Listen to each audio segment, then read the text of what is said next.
जब आप कभी जमीन खरीदने जाएंगे तो उस जमीन में दो चीजें होती है। जिसके नाम पे रजिस्ट्री हो गया मालिक वही हो गया। लेकिन ऐसा ऐसा बकलोल होता है सब जो जमीनिया रजिस्ट्री करा के सूझ जाता है। जब आप कभी जमीन खरीदने जाएंगे तो उस जमीन में दो चीजें होती है। जमीन दो टाइप से होती है। जमीन का मालिकाना हक किसके पास है और उस जमीन पर सरकार को टैक्स कौन दे रहा है। दो चीजें अलग अलग होती है। तो जमीन पर मालिक कौन है, जमीन का मालिक कौन है, और दूसरा जमीन पर टैक्स देने वाला कौन है, टैक्स देने वाला कौन है। ये दोनों एक मालिक के बराबर ट्रीट होते हैं। तो सबसे पहले जब आप जमीन खरीदने जाते हैं तो आपको कराना होता है रजिस्ट्री। क्या कराना पड़ती है? रजिस्ट्री, जिसे कहते हैं लिखाई। लोग सुनते हैं ना क्या लिखाई लग गई 1 लाख हो, सुने क्या लग गया? रजिस्ट्री। जिसके नाम पे रजिस्ट्री हो गया मालिक वही हो गया। समझ में आ गया कि नहीं आ गया? लेकिन मान के चलिए हम अपनी जमीन किसी व्यक्ति को बेचे, जब तक हम उसे नहीं बेचे थे तब तक इस जमीन का भूमि कर लैंड टैक्स कौन दे रहा था? हम दे रहे थे। टैक्स का डिपार्टमेंट अलग है और मालिक वाला का डिपार्टमेंट अलग है। समझ आया कि नहीं आ गया? जमीन का मान के चलिए हम जमीन पे पहले क्या दे रहे थे? टैक्स। तो हम जमीन पर टैक्स भी दे रहे थे और जमीन का मालिकाना हक भी मेरे पास था। हम किसी से वो जमीन बेच दिए तो हम उसको क्या लिख दिए? रजिस्ट्री कर दिए। तो हमने उसको केवल क्या दिया है? मालिकाना हक। लेकिन अभी भी टैक्स कौन दे रहा है? हम ही दे रहे हैं। हम ही दे रहे हैं कि नहीं टैक्स? तो टैक्स वाले डिपार्टमेंट में जमीन के मालिक कौन हो गए? हम। अब मालिकाना हक में वो हो गया जिसे बेचे हैं। तो ऐसा ऐसा बकलोल होता है सब जो जमीनिया रजिस्ट्री करा के सूझ जाता है।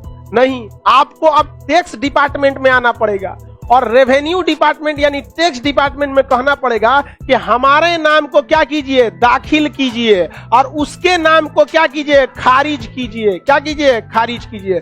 तो आपको जमीन रजिस्ट्री कराने के बाद क्या करना पड़ेगा? दाखिल खारिज। अपना नाम दाखिल और उसका नाम खारिज। इसे कहते हैं मोटेशन। क्या कहेंगे? मोटेशन। तो जिसके पास मोटेशन, टैक्स का अधिकार उसी का। तो एक बात बताइए, हम कोई जमीन रजिस्ट्री करा लिए, हम मोटेशन नहीं कराएं तो क्या पूरी तरह से जमीन मेरी हो जाएगी? हाँ नहीं। रजिस्ट्री के बाद हमें क्या कराना पड़ता है? मोटेशन। तो मोटेशन जो होता है 21 वर्किंग डेज में हो जाता था। पहले कितना मिनट लगता था? 21 वर्किंग डेज। तो उसमें सोचा सैटरडे संडे छुट्टी जोड़ के 40 दिन हो जाता था। 21 वर्किंग डेज में छुट्टी का समय नहीं आता है। समझ आ रहा है कि नहीं आ रहा है? तो अभी क्या है, अभी ऑनलाइन तुरंत हो जाता है। इधर कमरे में आप क्या कराइए? रजिस्ट्री, और बगल के कमरे में क्या करा लिए? मोटेशन। यानी यहाँ लिखा लीजिए जमीन लिखाई और उधर में दाखिल खारिज। ये सुने होंगे कि नहीं आप लोग? दाखिल कर लाइव वाले भी सब लोग सुने होंगे। लाइव वाले जिनका नहीं चल रहा है बैक होके आ जाइए। तो आप बताइए जमीन की केवल रजिस्ट्री कराएंगे कि दाखिल खारिज?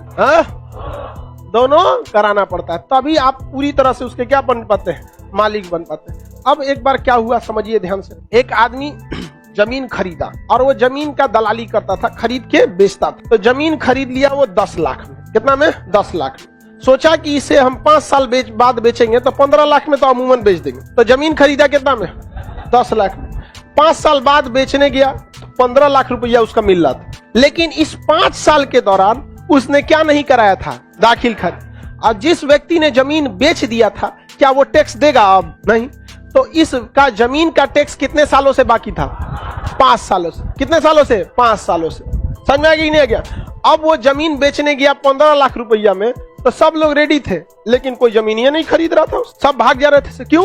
क्योंकि जब कभी भी कोई आदमी जमीन खरीदने जाता है तो उसका कागज कितने जगह चेक कराता है? 2 जगह, कि मालिकाना हक किसके पास है और मोटेशन यानी दाखिल खारिज किसके नाम पे। उस ससुरे जमीन में उनको रहना नहीं था, बेचने के लिए खरीदे थे, रजिस्ट्री हो गया, 5 साल बाद बेचने जा रहे हैं, 15 लाख मिल तो जो यहाँ पे 5 साल का टैक्स से बचा हुआ है। तो 5 साल का टैक्स ज्यादा नहीं होता है, 25-30 हजार होता है, बहुत ज्यादा। सरकार बहुत कम टैक्स लेती है। आपके घर पे खूब आपके खेत पे 100-50 रुपया टैक्स लेती होगी। कितना रुपया लेती है? 100, किसी पे 50। जितना बड़ा खेत है, घर रहेगा तो 300-400 रुपया लेगी, बिल्डिंग रहेगा तो 5-6 हजार लेगी। तो फिर आपको क्या करना पड़ता है? उस 5 साल का टैक्स जोड़िए, अमूमन 5-6 हजार रुपया, और फिर एक के बार में उस टैक्स को दीजिए, उस पर फाइन दीजिए। तब सरकार कहेगी हाँ अब मेरा पेट भरा है, अब तुम्हारे नाम पर हम क्या करेंगे? मोटेशन करेंगे। पहले मोटेशन नहीं, पहले क्या दीजिए? 5 साल से अपने काहे नहीं उसकी क्या कराई थी? दाखिल करें। समझ में आ रहा है कि नहीं आ रहा है? किसी को कोई दिक्कत नहीं है? आगे बढ़े। हाँ बड़ा भाई, अपने पैसा से हम खरीदे, मेरा मर्जी। कोई भी खरीदे, जो अपने पैसा से खरीदा है उसका मर्जी। अपने बेटा को देगा, बेटी को देगा, कि साली को लिख दे, कोई दिक्कत। कबो कबो सालियों को लिख देता है सब। कोनो कोनो फंस जाती है तो लिखवा लेती है सब। आप लोग को पता ही होगा, पता सबको रहता है, हम बोल देते हैं तो तुम लोग कहता है कि हम बोल देते, पता सबको रहता है, लड़की सबको भी पता रहता है।